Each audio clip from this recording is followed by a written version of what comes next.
What's up? My name is Alex White. I am a lifelong skateboarder, skateboarding advocate. I've worked in the skateboard industry for decades. And right now in skateboarding, all I hear is about the skateboard industry has gone bust, that product sales have fallen off a cliff, participation rates are low, sponsorship is rough, and there's no new skaters coming in. Like the pipeline of talent seems to have dried up, that the Gen Z generation isn't interested in something that looks so hard and painful and cool. And I want to give some real ideas on how we could potentially pull ourselves out of this situation moving forward. Where we find ourselves in 2025, you would think that we would have like a thriving industry, like, oh, we're in the Olympics and there's like all these new skate parks and all the work that we built in over the last 40 years.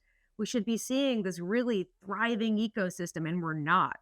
So, why are we here? And how do we get out of here? That's what I'm going to address in this video. So bear with me for a moment. I'm going to rewind the clock 25 years to the year 2000 and talk about the last 25 years of skateboarding. And I'm going to do it quick. I know these videos can be really boring. Skateboarding transcended culture. We broke out of our own little sphere of influence into other cultural zeitgeists. So we broke into the sports world, ESPN, with X Games. When X Games launched and Tony Hawk landed the 900, that was a huge sports moment for skateboarding. And then at the same time, flew out into the video game world with the Tony Hawk Pro Skater video game franchise launching at that same exact time. So you have video games and sports. Then we burst into MTV and cultural world, if you can call that culture. Jackass, Bam Margera, Robin Big, Ryan Sheckler, Fantasy Factory, like all those shows launched into MTV, and there was just a fire hose of skateboard culture and entertainment blasted into the eyeballs of everybody everywhere all over the world. Following that up, you had King of the Road on Vice too. Vice was a big part of skateboarding's cultural push into the mainstream. And then on the heels of that, you had in 2016, skateboarding got announced as an Olympic event. And then the women's movement happened. So we had Nora Vasconcelos having the best-selling skateboard, man or woman, in 2016. And we had this sportification, this preparation point for the Olympics coming out. That's when Street League and Vans Park Series all got really serious, and these Olympic qualifiers, we got like very serious then too. And also on the other scale of things, in the video world, which is arguably the most important aspect to most skateboarders about relevance or what's really matters in skateboarding, you had Bill Strobuck and his like supreme franchise of films, going all the way back to Cherry. So you're seeing all these really cool guys skateboarding in the streets. You're seeing this world of skateboarding on television, on the internet, and we're seeing it in the sports world too. So we're kind of hitting all points, and all those moments happened really fast. It was like rapid succession over the last 25 years. In 2020, we had COVID, and COVID was a huge shock to the entire structure of global culture. And we had the most tremendous sales of all time. I was working at NHS at the time, and it was like month over month of 300% increase in sales, 400% increase in sales, selling through everything we possibly had in stock. It was an incredible time to be in skateboarding. Women's skateboarding, again, women started to pick up the pace a lot. And, I heard from all the shops that nearly half their sales, during COVID were women and girls coming to the shop to buy their first skateboard. So you had this huge push of new people into skateboarding, kids, people picking up skateboarding after putting it down for a long time. It was the one thing you could do, it felt like, during the pandemic. And we all kind of banked on that lasting. We thought COVID era skateboarders are going to keep skateboarding. These sales must continue, right? And that was the false, that was the fallacy that we based a lot of our business decisions on, the buy into skateboarding. And what happened then was the market got flooded with product, too much stuff out there, dropped prices. And yeah, we're just in a really rough spot right now because, product, hard goods, and shoes generally are the lifeblood of skateboarding. And without those sales to boost up, the athletes suffer, the shops suffer.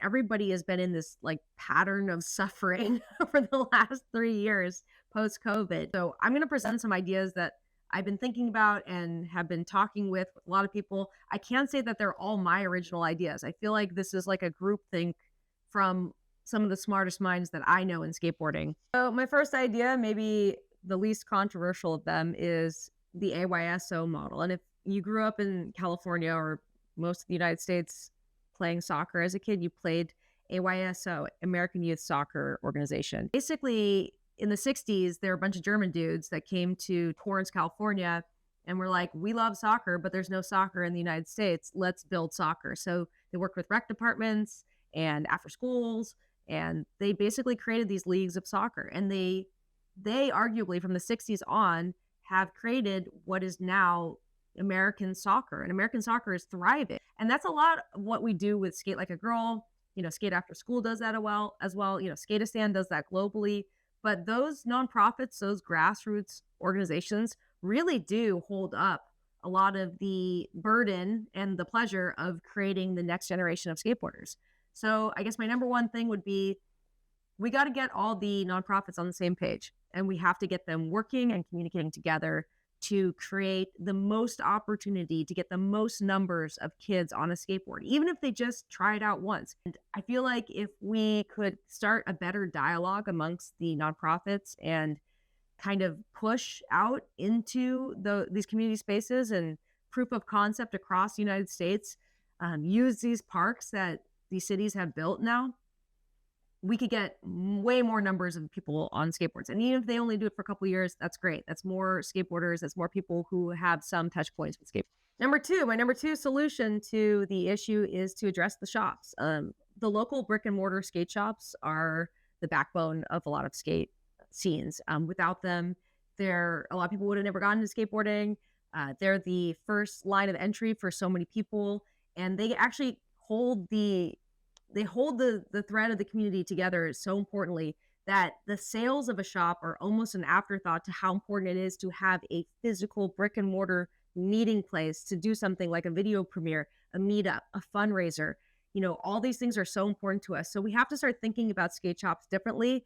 We need to model what we're doing with skate shops like bookshop.org. And if you're not familiar with bookshop.org, it is a website where you can purchase, basically anti-Amazon, but you can purchase any book you want. And that bookshop.org gives a percentage of your purchase based on your zip code to the local bookstore. So let's say that local bookstore doesn't carry your book and you want it now and you just want to order it online, ease of service.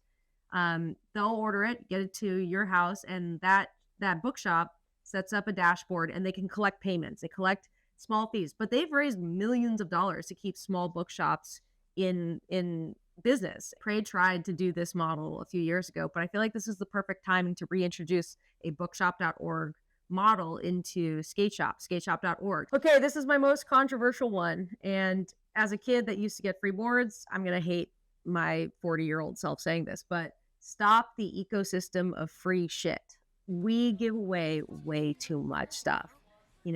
Most of the skateboarders I talk to, after they're about 16, they either never buy a board again, they always get them for free, or they're buying the local shop board, or they're getting a huge discount. And so we just don't have any expectations to buy product. You move into your 20s and 30s and beyond, and you're just thinking you're going to get free stuff because all your friends work in the industry, or you can, get a shop board, or they'll give you a shop board once in a while. So I think that we need to really pull back from sponsorship and hooking up, and even for promo for events, there are other promo items that brands can invest in, like t-shirts, stickers, hats, koozies, whatever stuff that they can give away. We can give prizes, but maybe we don't give away so many skateboards, and maybe we let kids develop their talents and make it a really big fucking deal when you end up getting a free board. And this is my bonus idea that I think is really important. I think that every brand should have a Patreon.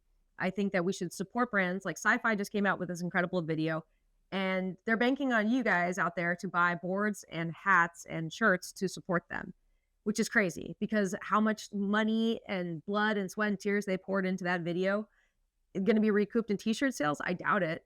So why don't we look at what skateboard brands actually are? They're media houses. They're making media. They're making all the entertainment that keeps us excited about skateboarding. So I think that we should all be giving Sci-Fi $5 a month and Limousine and all these brands that are making the most compelling videos out there. We should treat them like media outlets and pay them for what they're doing.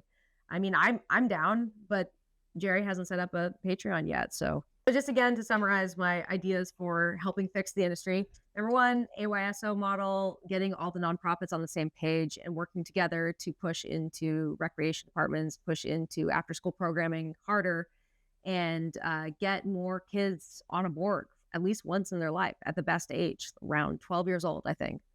Number two, the bookshop.org model, where we unify the shops and use that kind of dashboard system to pay them out if you end up buying something online. And stop the ecosystem of free shit. We need to think of other promo items to stuff in the box before we send it to the local shop.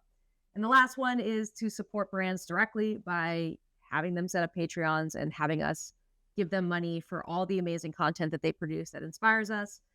Yeah, that's about it. So let me know in the comments what you think. I'm really happy that, I've had all these great figures, the people that I get to talk to on a daily basis. I'm so privileged to have these conversations with. And a lot of these ideas come from that group of people that I call some of my closest friends. And I want to present it out because I'm not a gatekeeper. I'm a nerd. Thank you for watching.